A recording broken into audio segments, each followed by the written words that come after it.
Hey there, my name is Chad, and I thought it would be fun to show you guys my Netflix instant queue. I am a big movie fan, and I add a lot of movies to my queue. My instant queue isn't nearly as big as my regular queue, but if you combine them together, I have like 200 or so movies. It could easily get bigger, but I try to hold back, which is crazy. So now I'm going to show you my queue, which is largely made up of movies I haven't seen, obviously. So I have not seen most of these. So if they suck, let me know. I have seen the first three on here. The first one is My Name is Bruce, starring Bruce fucking Campbell. If you didn't know, his actual middle name is fucking. So, there's some info.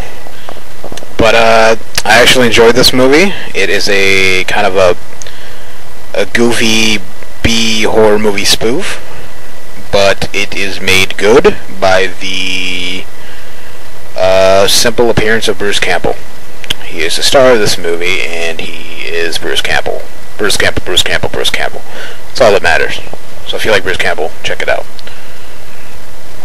The next movie is called Special, and it stars Michael Rappaport. It is actually a very good movie, and I suggest it to you. It's about a guy who tests out a drug and gets some weird side effects from it, which are that he thinks he's a superhero and he has superpowers. It's kind of a surreal comedy drama, and it is actually very good, so I suggest that to you. Thirdly, we have Postal, directed by the famed, terrible director Uwe Boll. I have never seen any of his other movies, but I actually like this one. It is actually very funny, and it succeeds in being offensive. Well, as it says right there, disgusting, offensive, stupid. It is all those things, but done in a very entertaining and fun way. So I suggest this to anybody who likes that type of movie and wants to see David Foley's penis. Yeah, you heard me. Dave Foley's penis. Okay, so now we go to the movies that I have not seen.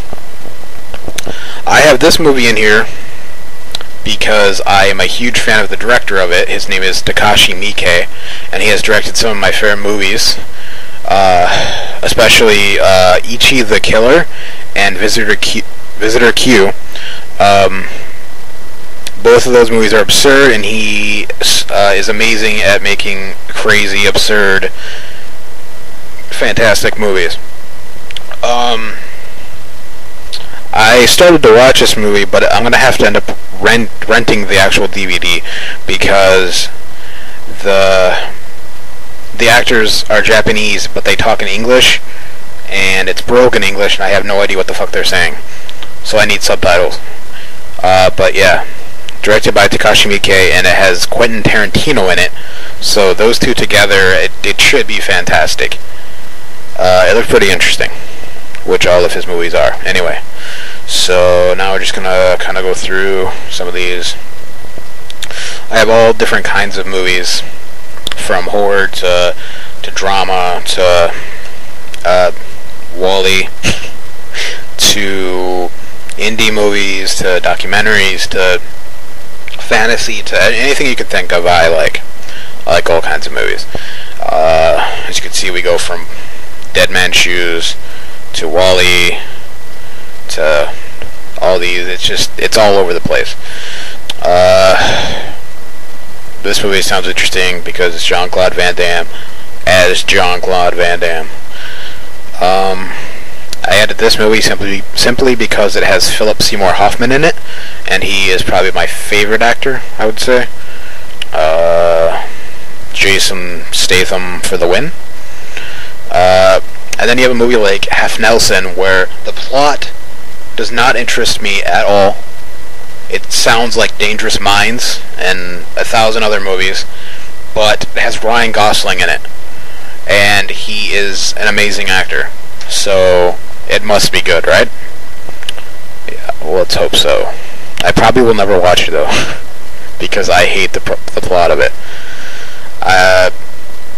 But, I mean, I would love to have Ryan Gosling teach my misguided urban youth. I mean, that if I had a say in it, that would be how it worked out.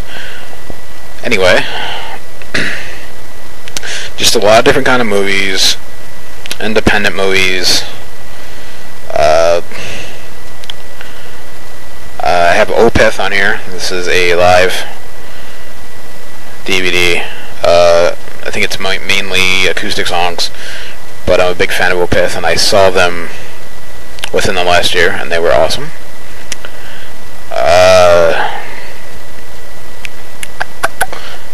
Daywatch, I really like the original, or the first one I should say, Nightwatch. It was a while ago though, and Daywatch actually came out a while ago, but I haven't gotten around to watching it, but that should be pretty cool.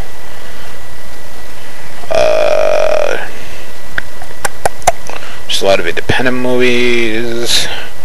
City of Men, which was directed by the same guy that did City of God, which was an amazing movie, and I suggest that to anyone, regardless of what type of movies you will like. It's based on a true story, and it's riveting is the word I would use.